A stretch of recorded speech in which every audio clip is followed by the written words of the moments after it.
ডাল ছাড়া আবার ডাল রান্না করা যায়? Hello viewers, welcome back to my channel. আজকে আমি আপনাদের সামনে নিয়ে হাজির হয়েছি কাঁঠালের বিচির ডাল। এটা আমি ডাল ছাড়া ডাল রান্না করে দেখাবো, যেটা আপনাদের কাছে নতুন মনে হতে পারে, আবার অনেকে হয়তো এই রেসিপিটা জানেন। এজন্য প্রথমে আমি কাঁঠালের বিচি নিয়ে নিয়েছি। কাঁঠালের বিচি কিভাবে চকচকে করে পরিষ্কার করতে হয় এর একটা রেসিপি আমি ডেসক্রিপশন বক্সে দিয়ে দিব। আপনারা চাইলে কাঁঠালের বিচি পরিষ্কার করার রেসিপি দেখে নিতে পারেন। এবার কাঁঠালের বিচিগুলো সেদ্ধ করে নেব। এজন্য একটা প্রেসার কুকারে কাঁঠালের বিচিগুলো দিয়ে দিলাম আর সামান্য কিছুটা জল দিয়ে দিলাম। আপনারা চাইলে এটা কড়াইও সিদ্ধ করে নিতে পারবেন। এবার আমি প্রেসার কুকারে 2টা সিটি দিয়ে নেব। 2 থেকে 3টা সিটি দিয়ে নিলেই এই কাঁঠালের বিচিগুলো অনেক সুন্দরভাবে সেদ্ধ হয়ে যায়। বিচিগুলো অনেক সুন্দরভাবে সেদ্ধ হয়ে গেছে। এবার এই বিচিগুলো আপনারা চাইলে ডাল ঘুটনি বা ব্লেন্ডারে ব্লেন্ড করে নিতে পারবেন বা হাত দিয়েও ম্যাশ করে নিতে পারবেন। আমি হাতা দিয়ে এটা খুব সুন্দরভাবে ম্যাশ করে নেব। কাঁঠালের বিচিগুলো ভালোভাবে সেদ্ধ হলে এটা ম্যাশ করে নিতে বেশি সময় লাগে না, খুব তাড়াতাড়ি এটা ম্যাশ হয়ে যায়।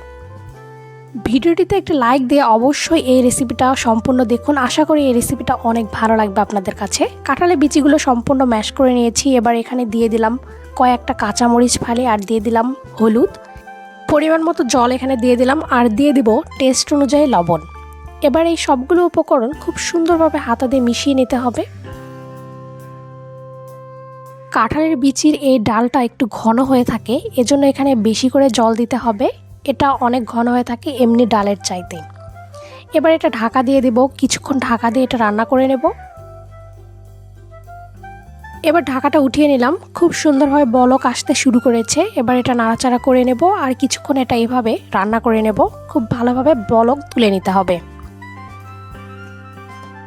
মিডিয়াম আঁচে এভাবে 5 মিনিট মতো রান্না করে নিতে হবে। কাঁঠালের বিচির এই ডালটা একটু মিষ্টি হয়ে থাকে, এজন্য এখানে ঝালের পরিমাণটাও বুঝে শুনে দিতে হবে। এ পর্যায়ে ডালটা খুব সুন্দরভাবে ফুটিয়ে নিয়েছি। এবার এটা নামিয়ে নেব। এবার একই কড়াইয়ে দিয়ে দিলাম কিছুটা সরিষার তেল আর একটা শুকনো মরিচ মাঝখান থেকে ভেঙে নিয়েছি আর দিয়ে দিলাম কয়েকটা রসুন কুচি, যেটা ছোট ছোট করে কুচি করে নিয়েছি। এগুলো খুব সুন্দরভাবে নাড়াচাড়া করে নেব। এ পর্যায়ে এখানে অ্যাড করে দেব ডাল মশলা বা 5 ফোড়ন। এটা দিলে অনেক সুন্দর একটা ফ্লেভার আসে, এজন্য এটা দিতে হবে।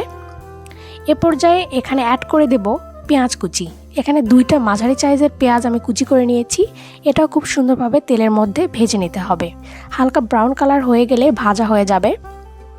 এবার এখানে দিয়ে দিব ডাল। এভাবে আপনারা ডালে সম্পারা বা ডালে বাগার দেবেন, তাহলে ডালটা অনেক বেশি টেস্ট হয়ে থাকে এবং খেতেও অনেক ভালো লাগে। ডালে এই বাগার দেওয়ার সময় পেঁয়াজগুলো পুড়িয়ে ফেলবেন না বা বেশি করে ভেজে নেবেন না। হালকা ব্রাউন কালার হলেই পেঁয়াজ ভাজাটা হয়ে যাবে, না হলে ডালের টেস্টটা নষ্ট হয়ে যেতে পারে। এজন্য খুব সাবধানে ডালটা বাগার দেবেন। এবার এই ডালটাকে আরও 3 থেকে 4 মিনিট খুব সুন্দরভাবে ফুটিয়ে নিতে হবে, তাহলে এই কাঁঠালের বিচির ডালটা রান্না হয়ে যাবে। এই ডালটা অনেক টেস্টি হয়ে থাকে এবং মিষ্টি মিষ্টি একটা টেস্ট হয়ে থাকে, যার কারণে এটা খেতে অনেক ভালো লাগে। তো এই রেসিপিটা অবশ্যই আপনারা একবারের জন্য হলেও ট্রাই করবেন। আর এখনও যারা আমার চ্যানেলটি সাবস্ক্রাইব করেনি তারা প্লিজ আমার চ্যানেলটি সাবস্ক্রাইব করে ফেলুন। আমি ঘরোয়া রেসিপিগুলো অনেক সহজভাবে দিয়ে থাকি, যেটা আপনাদের কাছে অনেক ভালো লাগে। তো ভিডিওটিতে একটা লাইক দেবেন আর নতুন রেসিপি দেখার জন্য অবশ্যই চ্যানেলটি সাবস্ক্রাইব করবেন।